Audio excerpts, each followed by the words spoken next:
So welcome back. This is writer Andrea Page, and I'm doing a conversation today with Kathleen Blasi.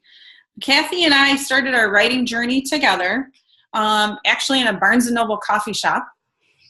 And we were connected by a mutual friend named Jennifer Mahar. I took her picture book class because I thought when I was first starting out with my book, it was going to be a picture book. Is that how you met her too? That is how I met her, and I too thought I had a picture book, but I didn't. Yeah, I think we all start off like that. We all think that picture books are short, so they're easy to write. Right. Yeah, that's what I was thinking. And mine morphed into not a picture book. Mine too. 128 pages, right? And yes.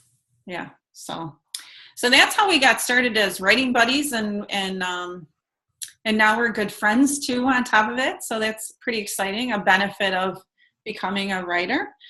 Kathy is, I forgot to set the timer. Well, forget details. That. Oh boy, technology. Kathy is a published author, and this is her book. Is it backwards by you? Nope. It's okay. It looks right. Oh, good. Okay. I'm starting out with the videos, by the way, so we're going slow. All right. So Kathy's book, A Name of Honor, is our first project that we worked together on for you. And I was so excited for you when that came out. And so we're going to talk to Kathy today about writing and persevering, and let's see where the conversation takes us. So Kathy, can you just continue telling us a little bit about you as a writer? Well, as a writer, I have another job, so I have to create writing time. I don't wait for it to land in my lap because there's always something else to do. I have pretty much another full-time job, and writing is super important to me. So I don't wait for my job to be done because it never is. There's always another phone call to make or take. There's always another financial report to run. There's always something else to do. And with my family life, it's the same. I can always find a reason not to write, or an excuse, I should say. Right. So I have to set it as an important part of my life and give it the time that I would a job, because that's the way you have to treat it if you want to complete a manuscript. So writing to me is not a highly paying job. and I know. But right, it's rewarding. What's that? It's rewarding.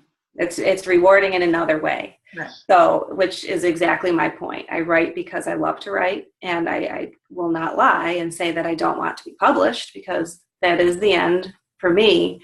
But it also, if that was the only thing and I'm not publishing, then that would make me feel like I'm failing, and I don't feel that way.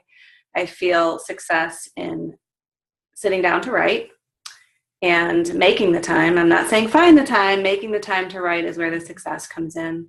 And then that feeling of, I just finished a revision for a picture book, and I started it going, what the heck? How am I going to incorporate these suggestions and ruin my story?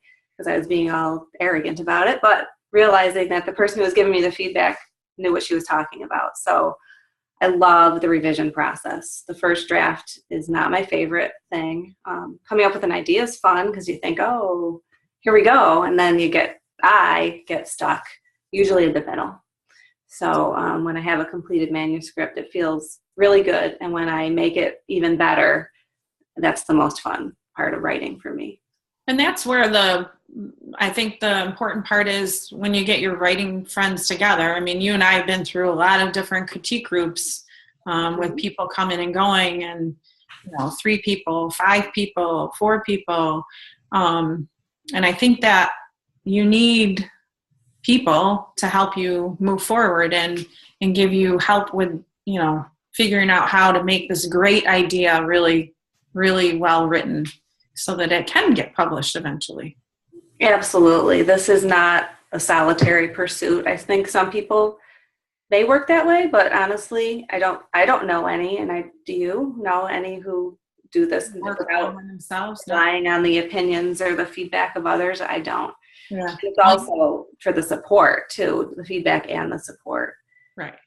But there's a huge trust factor that comes into play. I mean, you can't just throw a critique group together.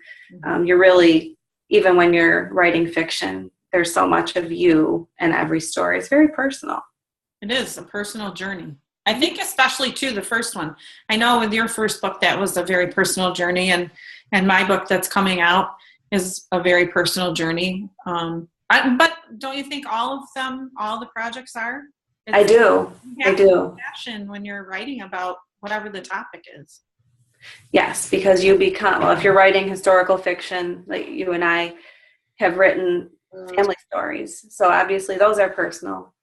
When you're writing historical fiction, maybe in a time period that's very unfamiliar to you, you have to sort of become a temporary expert. And then when you do that, then it, you just put so much into it that every project is personal. I like how you say that, temporary expert. That's the way I give myself permission to write something that at first I think, who are you? Who are you to write that? Well, I feel like I'm the one to write it if I call myself a temporary expert. Certainly not the expert. I don't mean to use expert in a loose way, but my feeling like I'm not going to get something right is a stopper for me. It will stop me in my tracks. It will keep me from writing. So I trick myself. By saying temporary. Yes. Expert. And you do a lot of research for your books, whether they're fiction or, would you want to talk about how you go through your process with your research? Yeah, sure. I love that part. So I have a story that I'm sending to agents right now that has a clown in it. I have never been a clown. I don't even like clowns, to be honest. Now, how a clown landed in my story, that's a whole other conversation. But it's not a huge part of the story, but it's part of it. So I bought a clowning book, and I actually learned how to do some tricks because I had to. I didn't know that. You have to show us the tricks. The next. I don't put the makeup on because I think that's creepy, but it's just really fun with the lengths that we go to figure things out. When you're trying to figure out an action or emotion that someone, how does somebody, torque their arm back to throw a softball? Well, you got to make sure you get it right. So you'll be standing in your office or your dining room, trying to make sure you got it right. So that there's research in every single project. And I had to do an awful lot of research in my book, and I just found it fascinating after a while. And I get lost in the research where I might be looking for some specific fact, and then I go into one area and another area, and all of a sudden I'm way off track. But it's so fascinating to me, some of the things, the avenues that come up. Does it lead you to like another topic for another book, do you think? That hasn't happened per se, except for Name of Honor. I always thought I would write a sequel to that.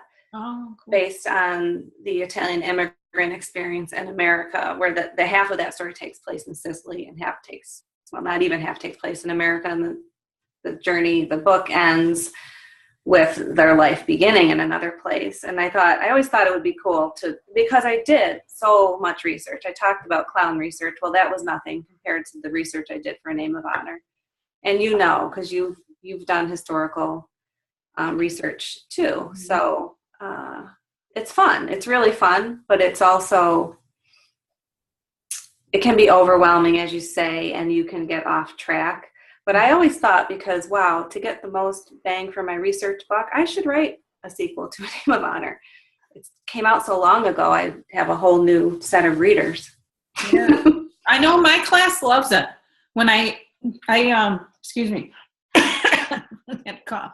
I know I sent you when we were looking for the 15, striking words that really jump out at them.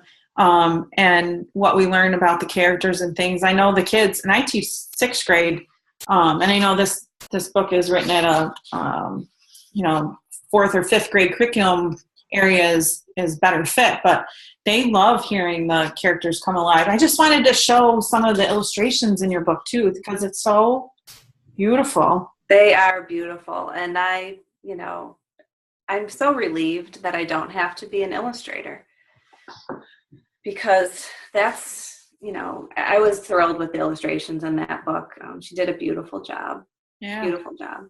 And Andrea, you know this, but maybe our audience doesn't, that my family purchased some of the original artwork and gave them to me for Christmas. Art. Yeah. And What a they're hanging in wonderful my family room. It's meaningful for the family, It is. So your hard work. So would you say that that's, part of the success, or the overwhelming feeling that, this is really worth it to, your family gets it, where they wanted to be a part and share that part of it, the illustration part, with you. Mm-hmm. Yeah.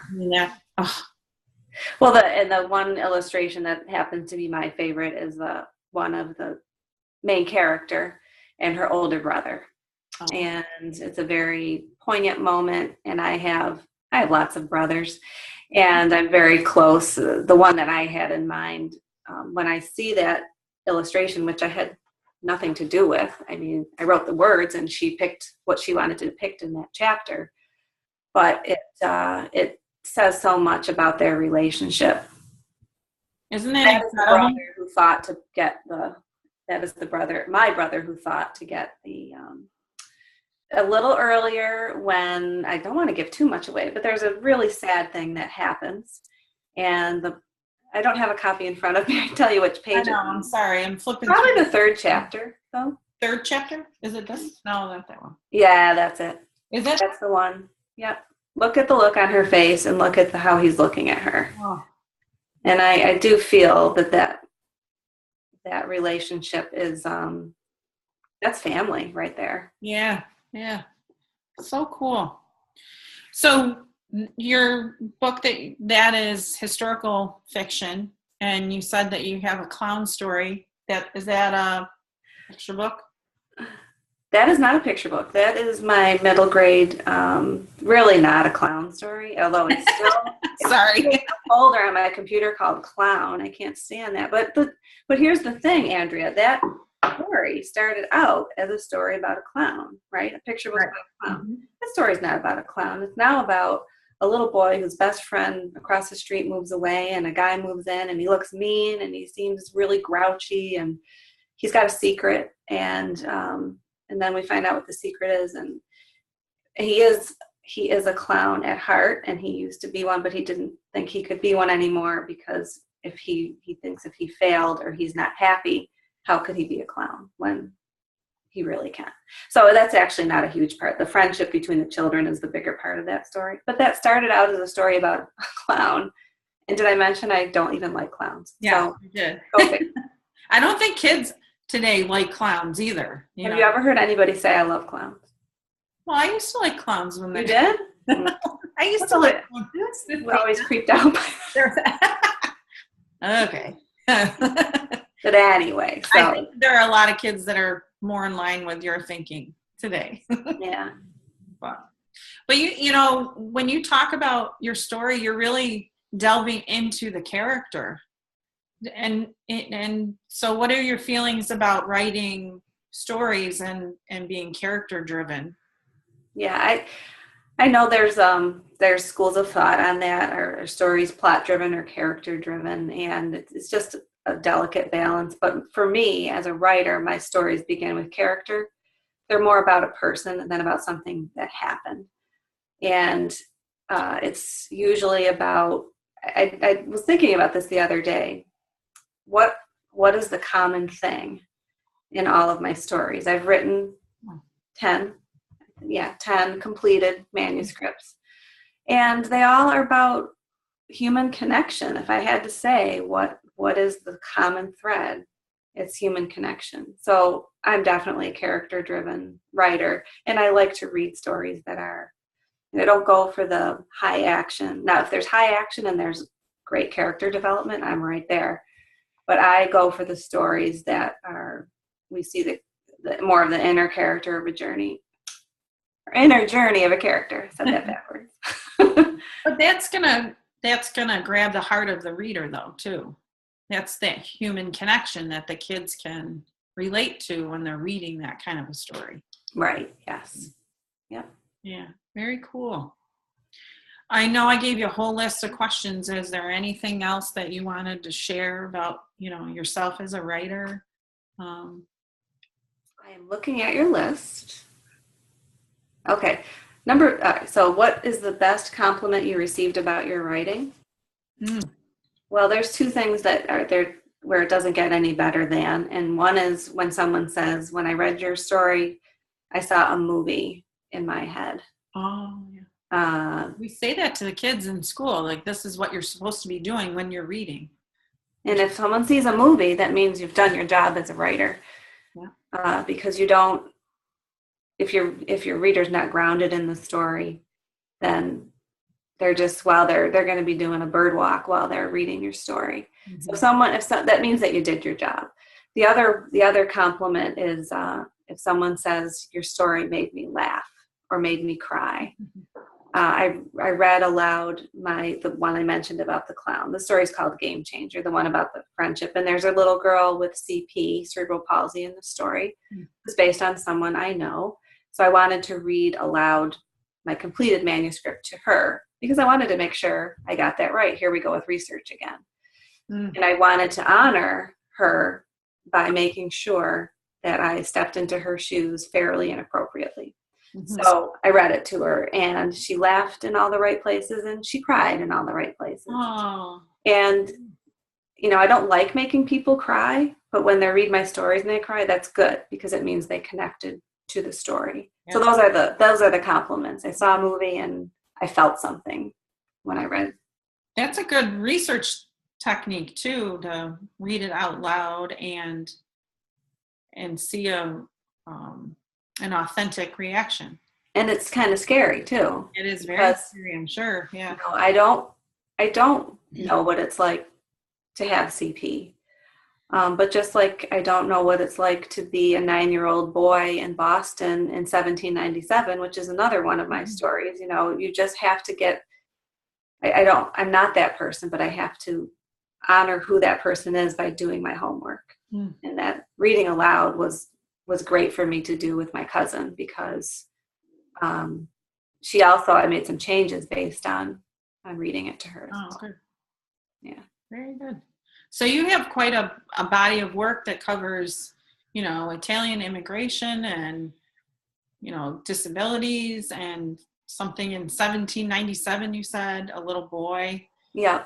You have quite a range of a body of work, which is so cool. How do you keep yourself going? How do you persevere as a writer? Well, the variety of the stories comes from just, because don't you get that question, where do you get your ideas from? As a writer, you get that question a lot. And my answer is, because I think that kids, and myself included, when I was a kid, just thought writers were sort of magical, right? Mm-hmm.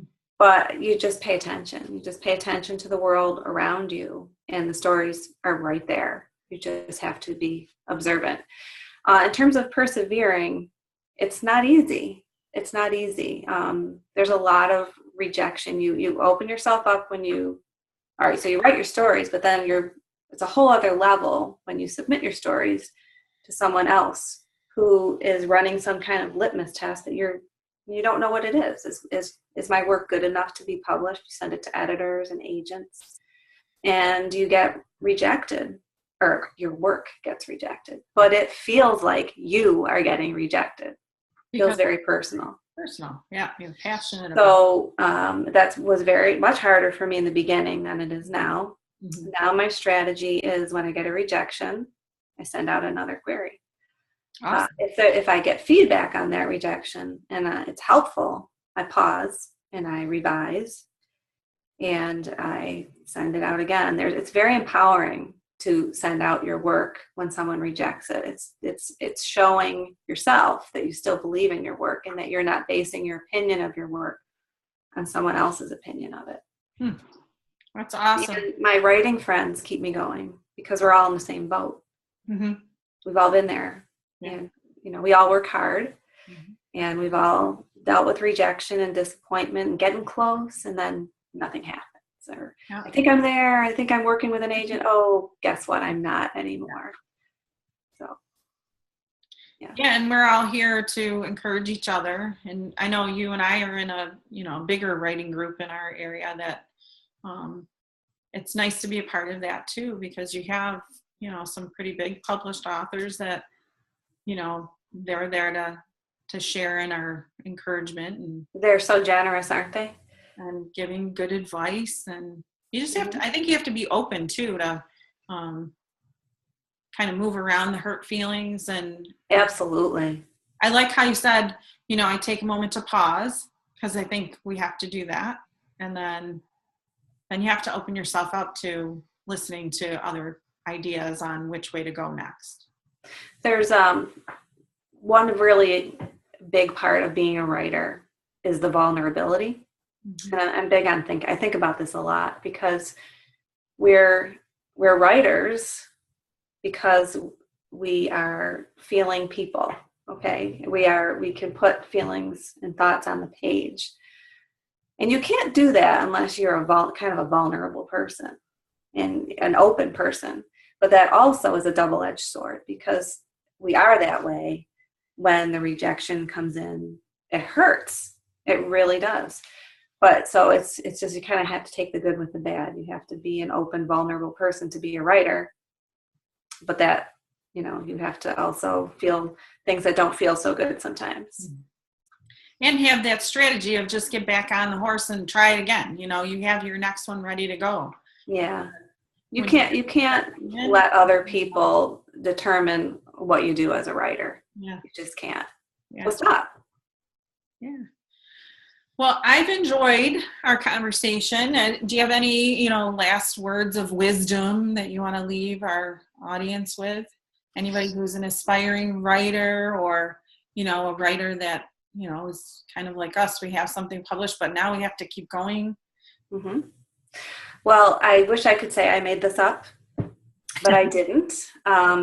And I read it in Elizabeth Gilbert's book, one of her books, but I don't remember which one. And it's very simple. It's 2 words: show up. Right? We show up for everything else in our lives. We show up for work because we have to. Someone's paying us and is depending on us. We show up to pick our kids up from school or take them to wherever. We show up to do things with our spouses. We show up for all the things that we're supposed to show up for. So with writing, it's no different. You can't expect something to happen if you don't show up. Absolutely. That's awesome. 2 words. Words are powerful. Yeah. Elizabeth Gilbert. It's either Elizabeth Gilbert or Jane Yolen, but I think it's Elizabeth Gilbert. Well, good. Well, thank you so much for joining me in our conversation. Thanks for having me. About writing. And, I'm just starting out with the videos. So I've enjoyed getting to hear. I did learn something about you. You know how to do a clown act trick or something. I've forgotten. Yeah, right. I'll show you my clown book. It's right up there. I want to see the book. But I appreciate you spending the time with me this afternoon and sharing your words of wisdom and showing up for this too, because I know on your end it was a little hectic. And it was fun. Thanks for having me. So join us again. I'm going to be interviewing or having a conversation with another one of or 2 more of our writing friends in the next few days, and they'll be posted too. So we're going to talk more about writing and how you persevere and keep going, and hopefully you too can have a published book and keep, finding your passion and your topics and keep inspired. So thank you, Kathleen Blasi, for joining me. Thank you, Andrea Page. Nice job. And this is writer Andrea Page signing off. Bye-bye. Thanks. Oh, where's the button?